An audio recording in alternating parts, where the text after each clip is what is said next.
मुगानि दावहारो खनसे गोबारै खालामनांगौ फरायसालियाव जोंनि आफादगिरि बिथाङा बुंलांखाबाय करेन्द्रनाथ बसुमतारीनि गेदेमा बिथांनि दिनै नैथि थैनाय सान आरो बे थैनाय सानखौ जोङो दिनै रौता बे रंगमन्चआव दुलाराय बर' फरायसा आफाद उदालगुरि जिल्ला एबसु आरो रौता आन्चलिक एबसु लोगोसेनो गासै जोंनि गेदेमा बिथांमोननि बाहागो लानायाव बर' थुनलाइ आफादनि एबसुनि आगुनि आरो आथिखालनि दैदेनगिरि फरायसा फरायसुलि समाज सिबियारि बयबो बाहागो लाफैदों आरो बे खोब मोजाङैनो जाफुंबाय जों फिरफिला बिरबाय हाफ हयस्ट गेदेमा करेन्द्र बसुमतारीनि बिथांनि मुसुखायाव बिबार बावबाय बिफां फुलि गायबाय आरो बिनि उनाव जोङो मोनसे सावरायमेल लादों बे सावरायमेलाव करेन्द्रनाथ बसुमतारी बिथांनि गोलाव जिउ जारिमिननि जिखिनि बर' हारिनि थाखाय आलादा रायजो बड'लेण्डनि थाखाय बिथाङा जुजिदोंमोन हाबा मावदोंमोन बिनि सायाव गुवार आरो गोथौयै जों सावरायदों आरो दिनै बिथाङा जिहेतु 1983 मायथाइनिफ्राय 86 मायथाइसिम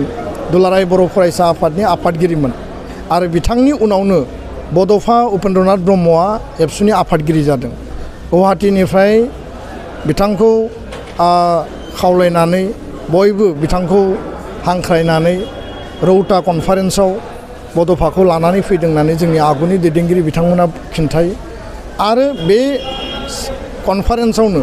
करेन्द्रनाथ बसुमतारी सानसुमा खुंगुर बैसुमतारी रबिराम ब्रह्म बिसोर गासैबो लोगो नांनानै आरो गोबां गेदेमा दैदेनगिरिफ्रा लोगो नांनानै बड'फाखौ एबसुनि आफादगिरि हिसाबै बिबान होयो आरो बे एबसुनि आफादगिरि जानाय लोगो लोगोनो 1986 आव रौता कनफारेन्सआवनो आलादा रायजो बड'लेण्डनि थाखाय दाबि दैखाङो दा बेखायनो करेन्द्रनाथ बसुमतारीया रियेल सासे जातीयताबादी नेता संग्रामी सत्ता माहारिनि फारसे आरो बड'लेण्ड आलादा रायजोनि सिमांखौ लानानै बिथाङा हाबा मावग्रा सासे गोख्रों दावहारु जुजारु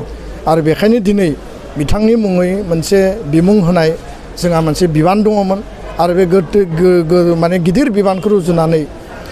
करेन्द्रनाथ बसुमतारी बिथांनो जोङो दिनै मुगानि दावहारु बे मोनसे जुगनि जि मोनसे जुजारु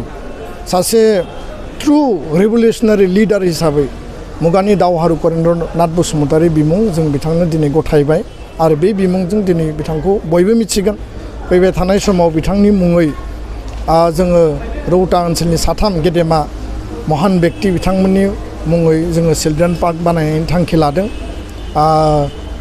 मुगानि दावहारु करेन्द्रनाथ बसुमतारी लोगोसेनो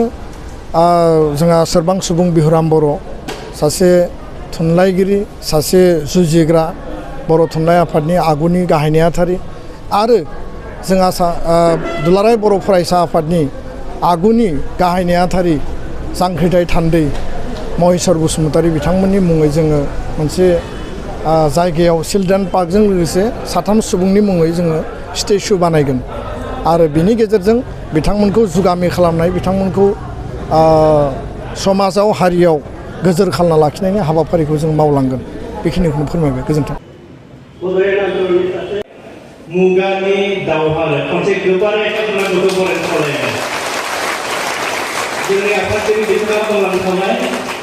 मुगानि दावहारु होननानै बिथांखौ बेनि थाखायनो होनाय जादों जोंनि मिथिनायाव जारिमिना जोंनो फोरमायनायाव बड'फा उपेन्द्रनाथ ब्रह्मआ बिथांनि उनावनो आफादगिरि जादोंमोन आरो बिथाङानो बड'फा उपेन्द्रनाथ ब्रह्मखौ